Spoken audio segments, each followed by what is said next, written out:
My name is David Simpson. I'm part of the Team Ireland High Performance Squad, and I've been asked by our chef to keep, Michael Blake, to do a video on how we've been dealing with these strange times and how we've been keeping our horses fit and healthy and ready to go when shows begin again.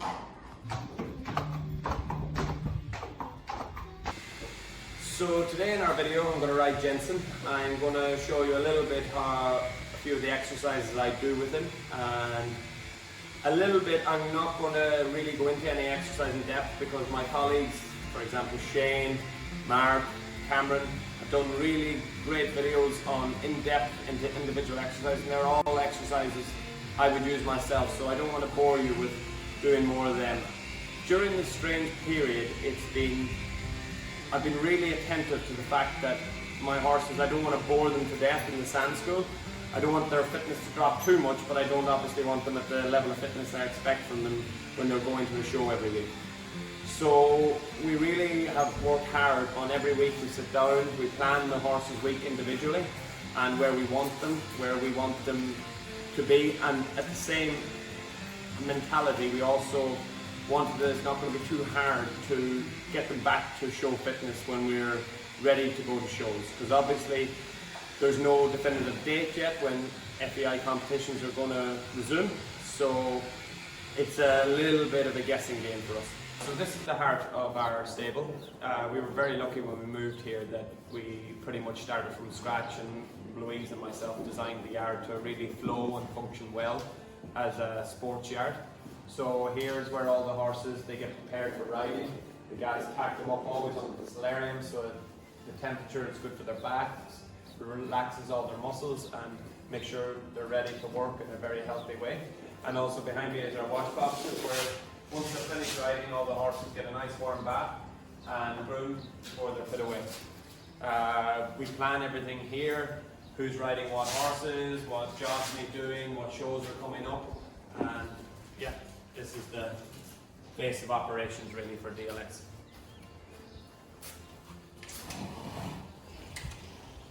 So this is our main barn. It's split in 3 sections. There's 18 stables in here. We sort of split it up between us, so that's my barn there. I have 6 boxes in there where I keep all my best horses. They have the biggest boxes because I like them the best. This strip of 5 here is where Louise keeps her horses, and there's another barn on the end with 7 boxes, and that's where Graham keeps all his. So it's really well run and it's nice and peaceful for the horses during the day. I'm a real firm believer in our horses first and foremost being horses before they're athletes. I think it's really good for their mind. So when we were designing the layout here, I wanted smaller paddocks very close to the yard so the horses could get out quite a bit, but they were small enough that they couldn't run or gallop too much and pick up a silly injury just enjoying themselves. So very close to the yard we have these 8 paddocks. The first 2 are 15 metres by 15 metres with a high fence for the young stallions and anything that's really can be a bit silly in the field, and then that they get slightly bigger as we go down for the older horses that are a bit more sensible. But it's really good that it allows us to get our horses in the field as much as possible. When they come back from travelling, they can get their heads down, they can go out and have a roll. They can still have a buck and a bit of a run around, but obviously the whole time really minimising the risk of them having an injury. I think even though in the modern sport there's been incredible advances in the level of technology involved in silica sand surfaces, I'm a little bit old-fashioned and believe that the grass is just natural and better for the way a horse is made and a horse is built. So we really work hard here at Bridge Hill Farm, and Barry Hill especially, on making sure the surface out here on the grass ring is to a top quality. He's currently spiking it at the minute. He'll then this afternoon water it, and he really takes pride in this grass ring.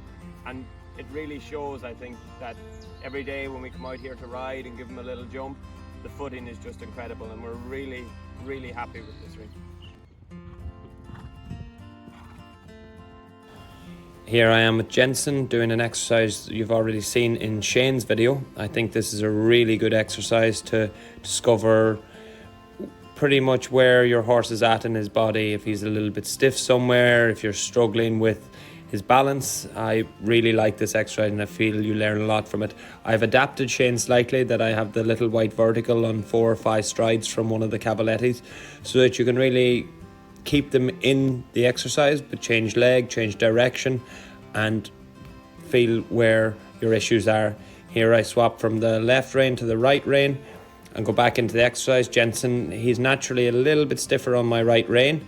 He's lying on it there, so I push him with my inside leg, trying to get him from my inside leg to my outside hand, which I believe is a fundamental thing in my riding. I'm very happy now. He starts to give in. I ask for a little bit more inside bend to make sure he's really off that right rein. I'm happy. I close the canter, and then really happy with how he'd done that exercise that time. That's good. When I'm exercising them out in the field, I have a few logs and a few little cross-country jumps. I just let them pop over just while I'm flat in them. I feel it's really good, something a little bit different, and keeps them very fresh in their mind.